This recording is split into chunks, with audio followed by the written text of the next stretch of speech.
बिस्मिल्लाहिर्रहमानिर्रहीम। अस्सलामु अलैकुम वरहमतुल्लाहि वबरकातुह।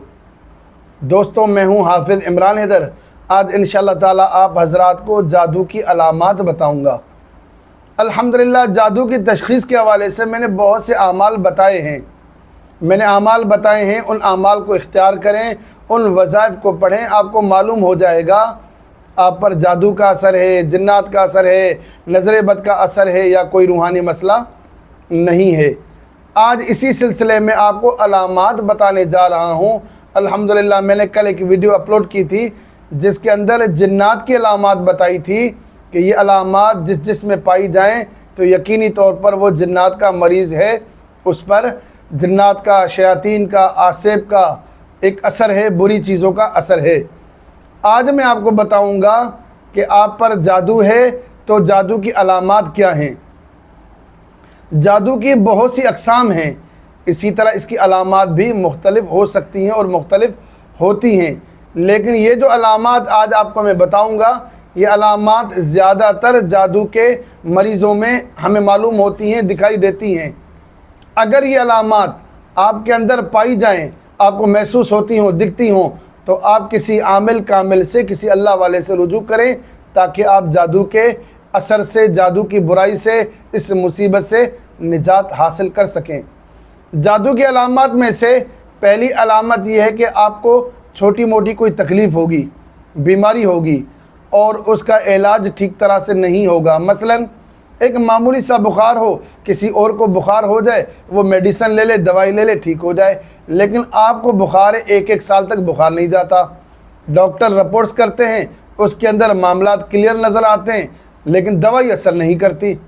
तो आखिरकार आप डॉक्टर के इलाज से बज़न हो जाते हैं। आपके जहन में ये बात आती है कि डॉक्टर मेरी बीमारी को नहीं पकड़ सका या डॉक्टर काबिल नहीं है। ये इस बात की अलामत हो सकती है कि आपके साथ जादू का मामला है। और कभी कभी जादू से ख़तरनाक बीमारियां भी हो जाती हैं, कैंसर जैसी बीमारी भी हो सकती है और होती है।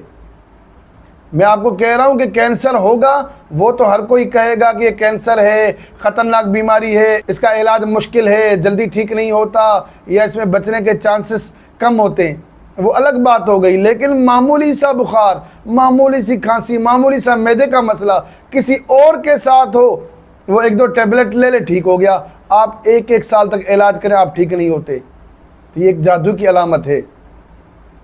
जादू की दूसरी अलामत खामखा की टेंशन होना। एक इंसान है, घर में कोई परेशानी है, कारोबार की कोई तंगी है, परेशानी है, नेचुरल सी बात है, इंसान परेशान होता है। कोई वजह ना हो, बग़ैर किसी वजह के खामखा परेशान रहना, ये भी जादू की अलामत है। फजूल का, बेमकसद, बिला मकसद डिप्रेशन होना।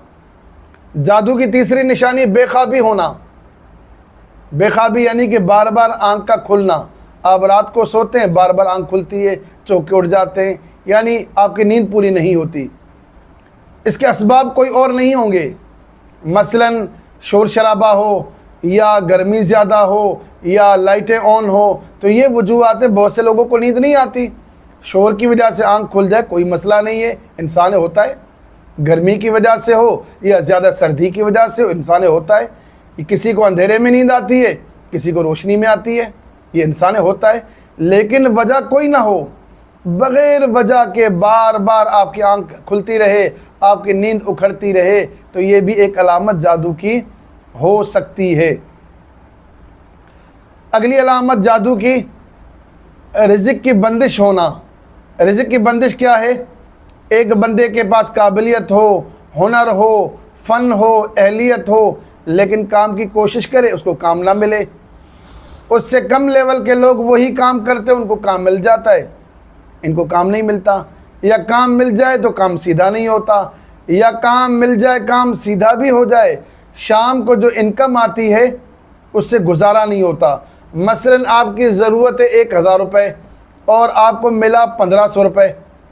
1000 रुपये आपकी ज़रूरत है, आपको मिले 1500 रुपये, तो इंसान के 500 रुपये बचना चाहिए। उल्टा आपके साथ ऐसा सिस्टम होगा कि आप 500 रुपये के मज़ीद कर्ज़ी बन जाएंगे। कोई हादसा होगा, रास्ते में आते आते आपकी गाड़ी ख़राब हो जाएगी, घर पहुंचते कोई बच्चों के साथ मसला होगा, آپ اور مائنس میں چلے جائیں گے. آپ کے پاس پیسے بچنے چاہیے تھے, بچیں گے نہیں اور مائنس میں ہو جائیں گے. یہ علامت ہو سکتی ہے کہ جادو کی. گھر میں چھوٹی چھوٹی باتوں پر لڑائی ہونا, جھگڑا ہونا, میاں بیوی کے اختلاف ہونا. اب جہاں میاں بیوی ہوتے ہیں, پیار محبت ہوتا ہے, وہاں لڑائی بھی ہوتی ہے, لیکن بلا وجہ بے تکی باتوں پہ لڑائی ہونا, ایسی لڑائی ہونا جس کا سر ہو نہ پاؤں ہو, لیکن گھر میں آتے ہوئے گھٹن محسوس ہو گھر کے ماحول کی وجہ سے, تو یہ بھی ایک بڑی علامت ہو سکتی ہے جادو کی. اسی طرح رشتوں کی بندش. اگر رشتوں کی بندش یہ ہے کہ آپ کا رشتہ نہ آئے, اللہ نے آپ کو تعلیم بھی دی, اللہ نے خوبصورت بھی پیدا کیا, اچھے خاندان کا بھی بنایا, اور آپ دیندار بھی ہیں, جو ایک اچھے انسان میں یا اچھی عورت میں خوبیاں ہونی چاہیے, وہ تمام کی تمام خوبیاں آپ کے اندر موجود ہیں, رشتہ نہ آئے, تو اس بات کی علامت ہو سکتی ہے کہ آپ کے ساتھ جادو ہے. لیکن اس کو انسان درگزر کر سکتا ہے کہ اس کے کوئی اور اسباب بھی ہو سکتے ہیں. لیکن جادو کی بہت بڑی وجہ, جس میں کہہ سکتا ہوں 99% یقین سے کہہ سکتا ہوں کہ جادو کا مریض ہے, اس پر جادو ہے. رشتے آتے ہیں, باتیں ہو جاتی ہے, مٹھائی بڑھ جاتی ہے, دعائیں خیر ہو جاتی ہے, اور گھر جا کر وہ لوگ انکار کر دیتے ہیں. اکثر بچیوں کے ساتھ ہوتا ہے, رشتہ ہو گیا, مٹھائی بڑھ گئی, دعائیں خیر ہو گئی, آپ نے خاندان میں سب کو بتا دیا کہ ہم نے فلاں جگہ پر رشتہ کر دیا, اور دوسرے دن کوئی آپ کو بہانہ بنا کر منع کر دیتے ہیں. اور ایک رشتے میں نہیں ہوتا, اتفاق ہے. ہمارے یہاں کیا ہوتا ہے, کسی نے کوئی چغلی مار دی, کوئی ان کے کان میں آپ کے گھر کی کوئی خفیہ بات چلی گئی, جس کی وجہ سے انہوں نے رشتہ توڑ دیا. بہت سے اسباب ہو سکتے ہیں, لیکن ایک بیٹی کے 5 6 7 8 رشتے ہو جائیں, 8 کے 8 10 10 رشتے آپ کے ٹوٹ جائیں, ختم ہو جائیں, تو اس کا کیا مقصد ہو سکتا ہے. اور جادو کی آخری 2 نشانیاں آپ کے سامنے مزید رکھتا ہوں. گھر کے اندر عجیب سی چیزیں محسوس ہوتی ہیں, خود بخود بیٹھے گھر میں عجیب قسم کی آوازیں. مثلاً آپ کمرے میں بیٹھے ہیں, برتنوں کا بجنا, آپ کے کمرے میں کوئی نہیں ہے, آپ کو معلوم ہوتا ہے کہ دائیں بائیں سے کہیں سے کہ برتن گر رہے ہیں, کوئی برتنوں کو بجا رہا ہے, آپ کو محسوس ہوگا اس کی نشانی. اور آپ کے جسم پر, آپ کے کپڑوں پر, آپ کے گھر میں خون کے دھبوں کا آنا, یہ تمام جتنی بھی علامات بتائی ہیں, یہ تقریباً جادو کے مریضوں میں پائی جاتی ہیں. اگر اس طرح کی علامات آپ میں, آپ کے گھر میں کسی اور کو, یا آپ کے پیاروں میں سے کسی کو یہ علامات محسوس ہوں, تو کسی اللہ والے سے رجوع کریں, سورہ فلق اور سورہ ناس کا ورد کریں, اور اس بات کو اگنور نہ کریں.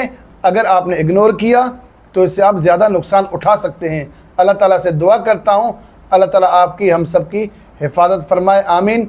اور آخر میں ریکویسٹ ہے کہ میرے چینل کو سبسکرائب کریں, میری ویڈیوز کو لائک اور شیئر کریں, تاکہ زیادہ سے زیادہ لوگ فائدہ اٹھا سکیں. السلام علیکم ورحمۃ اللہ وبرکاتہ.